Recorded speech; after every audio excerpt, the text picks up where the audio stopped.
নমস্কার। আজকে হার্ট এবং অ্যাসপিরিন সম্পর্কে একটু আলোচনা করা যাক।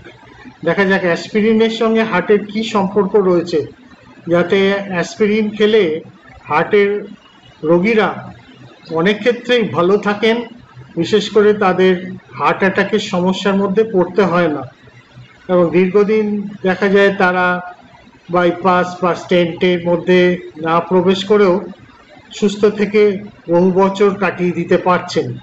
কিভাবে এই অ্যাসপিরিনটা কাজ করে, কাকে আমরা এই অ্যাসপিরিন খেতে বলি, সেই ব্যাপারটা একটু আলোকপাত করা।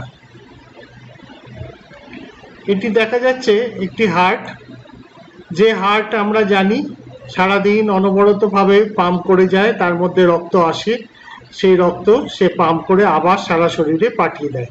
এই কাজ ক্রমাগত সে করে যাচ্ছে, কিংবা কি আমাদের চেতনে দিনের বেলায় কাজের সময়, কি আমাদের অবচেতনে আমরা ঘুমের সময় হার্ট কিন্তু তার মতন কাজ করে যায়। তো এই হার্ট সবসময় রক্ত তার মধ্যে আসে, সেই রক্ত আবার সারা শরীরে পাঠায় বটে, কিন্তু এই রক্ত থেকে কোনো রক্ত হার্ট নিজের কাজের জন্য, অর্থাৎ হার্টের পেশি যে রক্ত সঞ্চালন করার জন্য ক্রমাগত পাম্প করে যাচ্ছে, তার পুষ্টি, তার অক্সিজেনের জন্য তার শরীরের ভেতরের যে রক্ত আসছে সেটা ও ব্যবহার করতে পারে না। তার জন্যে ওর নিজস্ব আর্টারি অর্থাৎ ধমনী এবং শিরা রয়েছে, যেগুলো আমরা মেডিকেল টার্মে বলি করোনারি আর্টারি ও ভেন। এই করোনারি আর্টারি অর্থাৎ ধমনী, সেটিকেই এখানে ডান দিকে বড় করে দেখাচ্ছি। সেই আর্টারির ভেতরে যদি আমরা দেখি তাকিয়ে, তাহলে এই আর্টারিটি দেখা যাচ্ছে। এই আর্টারির ভেতরটা একটু হলুদ এবং ধূসর মতন কি যেন একটা জমে আছে, যেটাকে আমরা ডাক্তারি পরিভাষায় বলি বা অ্যাথেরোমাটাস প্লাক। এটি হচ্ছে আর কিছুই না, আমাদের রক্তের যে চর্বি সেগুলো এই ধমনীর ভেতরে জমে, এবং জমে ধমনীর ভেতরে যে অংশে রক্ত প্রবাহ হয় সেই অংশটি ব্লক করে দেয়। তো সেইটাকেই অ্যাথেরোমাটাস প্লাক বলা হয়। সেই রক্তের চর্বি একটা পাতলা আস্তরণে কভার করে এই ধমনীর ভেতর জমে থাকে, এবং স্বাভাবিকভাবেই জমে থাকার ফলে রক্ত স্বাভাবিকভাবে এই ধমনীর ভেতর দিয়ে ফ্লো করতে পারে না। যখন এটি আরও বৃদ্ধি পায় পরিমাণে, তখন আরও ধমনীটি ব্লক হয়ে যায়। এখন এই যে অ্যাথেরোমাটাস প্লাক অর্থাৎ রক্তের চর্বি এই এক জায়গায় এতটা জমে আছে ধমনীর ভেতর, এটাই আমাদের শরীরের পক্ষে ক্ষতিকারক।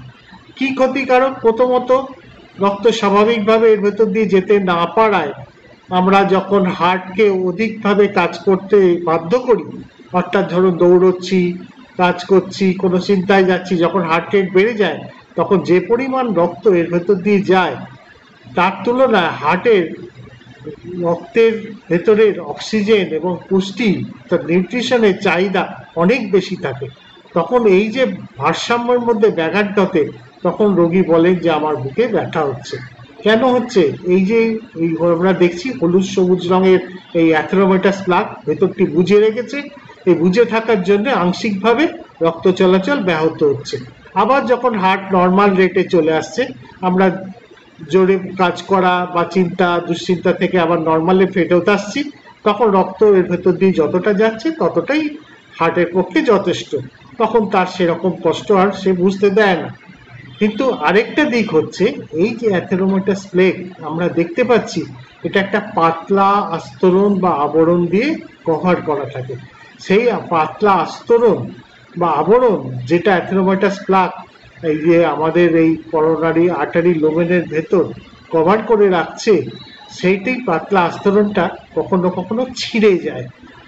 সেই ছিঁড়ে যাওয়াটা কখন হয় জানেন? যখন আমরা ধূমপান করি, বিশেষ করে অতিরিক্ত মাত্রায়, যখন আমরা খুব স্ট্রেসের মধ্যে যাই, যখন আমরা প্রচণ্ডভাবে কায়িক পরিশ্রম করিয়ে উঠি, যখন আমাদের শরীর অসুস্থতা হলো, ভাইরাল ফিভার হলো, শরীরে কোনো একটা অপারেশনের মধ্যে আমরা শরীর প্রবেশ করলো, এই সমস্ত স্ট্রেস স্ট্রেন, কখন আমরা জিমে গিয়ে অত্যন্ত পরিশ্রম করছি, এই সময় এই যে অ্যাথেরোমাটাস প্লাকটি আমরা দেখতে পাচ্ছি না, এর ওপরের আস্তরণটি ছিঁড়ে যায়। এই ছিঁড়ে যাওয়ার ফলে তখন এর ভেতরে আমাদের চর্বিটি বাইরে প্রকাশিত হয়।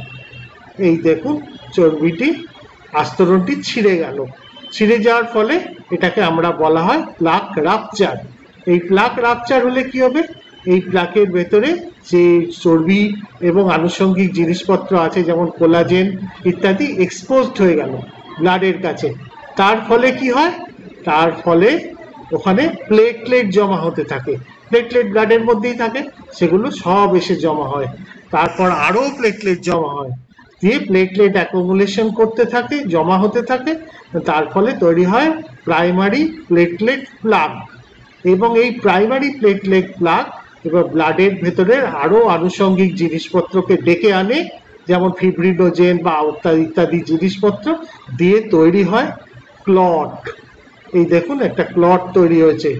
এই ক্লট, তার আগে ফিব্রিন জমা, সব মিলেমিশে আমরা দেখতে পাচ্ছি যে ধমনীর ভেতরের লুমেনটা আর কিছু অবশিষ্ট নেই, পুরো লুমেনটাই যেন ব্লক হয়ে গেছে। এই অবস্থাটি যখন পুরোপুরি প্রায় ব্লক হয়ে যায় তখন আমাদের হয় পেশেন্ট বলেন যে প্রচণ্ড বুকে ব্যথা হচ্ছে অথবা শ্বাসকষ্ট হচ্ছে, সেটাই আমরা পরীক্ষা করলে জানতে পারি রোগীর হার্ট অ্যাটাক হয়েছে। তো এই তো জানা গেল যে এই অবস্থায় যদি পেশেন্টের এই অ্যাথেরোমাটাস প্লাগের ওপরে পর্দা ছিঁড়ে যায় তাহলে কি অবস্থা হতে পারে, তাহলে রোগীর হার্ট অ্যাটাক হতে পারে। কিন্তু যদি দেখা যায় যে আমরা রোগীকে অ্যাসপিরিন দিয়ে রেখেছি তাহলে কি হয় দেখা যাক। দেখা যাক এই রোগীটিকে ধরে রাখলাম, আমরা অ্যাসপিরিন দিয়ে রেখেছি। দেখুন অ্যাথেরোমাটাস প্লাগ যেটা হলুদ সবুজ ধূসর রঙের সেটিও রয়েছে, রক্তের মধ্যে অ্যাসপিরিনও রয়েছে। এরপর যদি এইখানের এই আস্তরণ কোনো কারণে ছিঁড়ে যায় অর্থাৎ প্লাক রাপচার হয়, এখানে কিন্তু আর কোনোভাবে প্লেটলেট এসে জমা হতে পারছে না, আর কোনো ক্লটও হচ্ছে না। সুতরাং এখানে no platelet accumulation, no clot formation. Obviously পেশেন্টের আর কোনো হার্ট অ্যাটাকের সম্ভাবনা রইল না।